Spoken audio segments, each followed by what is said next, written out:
We were talking before about I don't know if your expertise per se. It seems like you kind of are a bit of a polymath, especially when it comes to all this.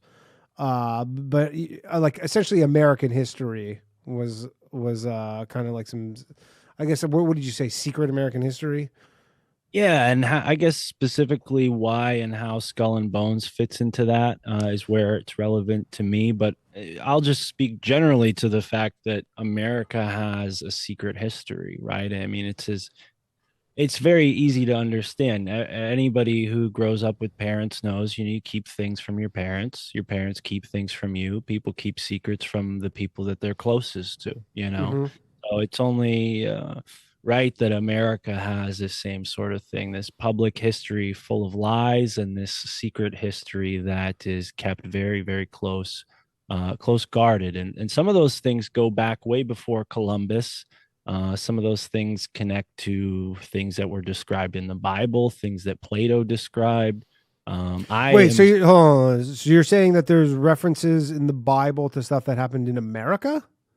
oh, absolutely. The people who settled America, I mean, the Bible was one of the only, books that they had among some of the classics. But yeah, absolutely. The things that are talked about in the Bible definitely But like, are these revisions of the like were these? Because I guess there's no the. I guess the most current version of the Bible was still. when they talk about the Nephilim, when they talk about the Elohim, I Yeah. have the opinion or the perspective that they're talking about this pre-Diluvian world, this pre-flood world where, let's say, Atlantis, let's say these advanced civilizations. Like Tartaria, stuff like that. Well, Tartaria, we could put a pin in that, but Okay. Atlantis, I think is one way to understand it correctly. But other cultures have remembered the culture of Atlantis by different but similar names. In South America, they called it Aztlan. So, to me, it's not even a matter of like syncretism. It's just they were all remembering the same world culture that was destroyed in a catastrophe. Now, And that's how the does good. that That's the Great connect? Flood, essentially. And how does that connect to America? Well, let's put it in these terms. There was a great catastrophe. The people fled. They went to other places. Time went on. A lot of people forgot, but some remembered. And when they remembered and they had the means to go back, they didn't forget what they remembered from the old world. And they used that to colonize the old world. When, what was it? Montezuma and those guys came to invade and take over the Aztecs and the Inca.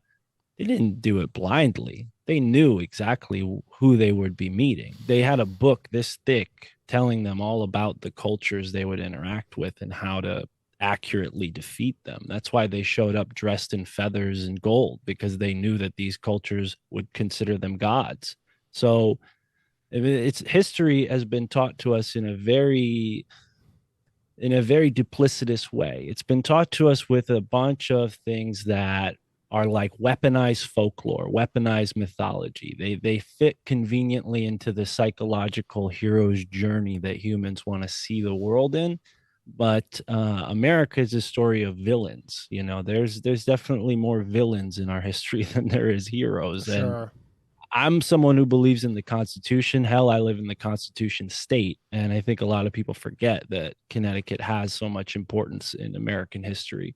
So that's kind of why I do the research I do, because Yale University, Skull and Bones, secret societies, the oil industry, the opium trafficking industry, these are all connected. These are all connected to the banking industry, the Wall Street folks who, I mean, they're racketeering basically. That's all it is, and it's just collecting the wealth within bloodlines, and it sounds a lot more sinister than it might look from the people who witness the lives of these people, but that's the banality of evil at work. These people, they're so insulated from the victims of their crimes that they're never affected by it. It's like sitting on top of a tank that's a mile tall. You never feel the bumps from that's crushing. Yeah, you're saying you live in just a different Exactly. planet, So, essentially. and that's the kind of thing that America has designed from the beginning, right? There's been this class system that's inlaid within American culture that Skull and Bones is neatly rested at the top of. And, you talked about Hitler at the beginning of the show. Well, who financed Hitler? Skull and Bones did, right? And people associated with Skull and Bones benefited. And are these just financiers essentially, like kind of high They're finance? people, well, they're people that want to see a certain, turn of events take place. They want to put the dominoes in a certain way so that when it gets pushed over, they fall in the direction that they want it to fall in.